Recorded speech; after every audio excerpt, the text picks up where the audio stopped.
September देश में आरंभ हो जनगणना लगे प्राय 18 मास समय।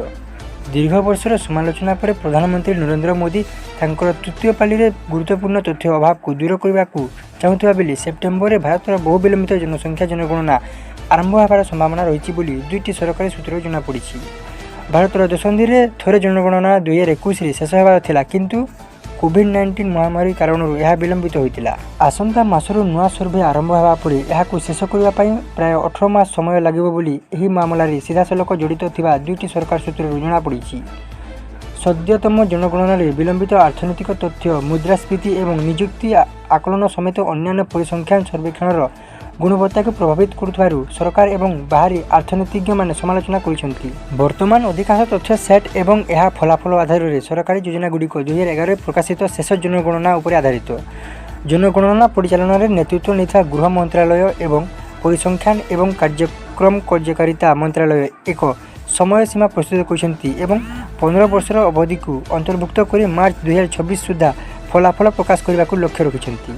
परवर्ती खबर, बढ़िला स्कूल पिलांको मध्याह्न भोजन सहायता राशि। मध्याह्न भोजन जोगाइबा सहायता राशि वृद्धि करछंती राज्य सरकार। सरकार प्रति मिल पिछा 1 टंका अधिक खर्चा करिवे। दरदाम वृद्धि को दृष्टि रखी एपरी निष्पत्ति नियाजिथिबा कहिसंती स्कूल और गणशिक्षा मंत्री नित्यानंद गंड। याद्वारा पिलांको खाद्यर गुणात्मक मानर वृद्धि पाइब बोली मंत्री सूचना दैछंती। दरदाम हु बढ़ी चली, अत्यावश्यक सामग्री भी महंगा होइछि। तेणु पिलांको पुष्टिकर खाद्य जोगाई देवा स्कूल कर्तृपक्षों पर चिंतार कारण पलटि। स्कूल कर्तृपक्ष उपाय शून्य हो पिलांको खाद्य देउछंती, मात्र अनेक समय यह मान खराब होता अभियोग आसुची। यहां दृष्टि रखी सरकार यह निष्पत्ति नहीं। प्राथमिक स्कूल और उच्च प्राथमिक स्कूल पिलांको पई सरकार मध्याह्न भोजन दर निर्धारण करछंती। वर्तमान सरकार प्रति प्राथमिक स्कूल पिलांको पई गोटे मिल पिछा 5 टंका 90 पैसा खर्च करछंती। सेहीपरि उच्च प्राथमिक स्कूल पिलांको पई यह मुंड पिछा 8 टंका 82 पैसा रही। यही अर्थरे पिलांको पई भल खाद्य जोगाइबा संभवपर हो पारु नाही। एने बारंबार कहवा सह अधिक अंशधन देवाकू दाबी करा जायतिला। परवर्ती खबर, विधानसभा रे बड़ घोषणा कले शक्ति मंत्री। सेप्टेम्बर मास शेष सुधा सबु घर को मिलिबो बिजुली। आज उपमुख्यमंत्री तथा शक्ति मंत्री कनकवर्धन सिंह देव एक बड़ घोषणा करिसेंती।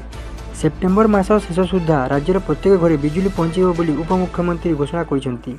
विद्युत संजोग होई नथिबा घरे सेप्टेम्बर मास शेष सुधा बिजुली जोगाई देवाकू राज्य सरकार लक्ष्य धार्य करिसेंती। सबु घर को बिजुली पई डिस्कम रु राज्य सरकार 415 कोटी देइछंती। एने उपमुख्यमंत्री तथा शक्ति मंत्री कनकवर्धन सिंह देव विधानसभा रे सूचना देइछंती। विधानसभा रे विधायक पवित्र साउंटांग प्रश्न रे उत्तर रखी मंत्री एही सूचना देइछंती। परवर्ती खबर, खाउटींको पई खुशी खबर, 1000 ट्रक आलू पठाइले पश्चिमबंग सरकार। टलिब आलू संकट, शेष में ओडिशा को आलू ट्रक छाड़ी पश्चिमबंग सरकार। पश्चिमबंग आज 1000 ट्रक आलू आसुची। ओडिशा रे एही आलू ट्रक पहुँचवा आरंभ हो जाइछि। बाकी परिमाण भी खूब शीघ्र ओडिशा रे पहुँचब। जगन्नाथों मुख्य बाड़ग्राही जगन्नाथ स्वाई महापात्र यही सूचना देइछंती। पश्चिमबंग जोगाण मंत्री आलोचना पर यही कथा कहिसंती जगुनी। पश्चिमबंग ओडिशा को आलू जोगाण बंद करदेवा पर ओडिशा रे आलू संकट देखा देथिला। आउ यहाँ पर ममता को मनाइबा को पश्चिमबंग जाइथिले जगुनी। आउ एबे आलू आसिबा खुशी खबर आसीछि। आलू किलो प्रति 60 टंका बिक्री होतिला। यहाँ पर उत्तर प्रदेश रु आलू आसिबा आरंभ होइतिला। एबे पश्चिमबंग रु भी आलू आसिबा आरंभ हो जाइछि।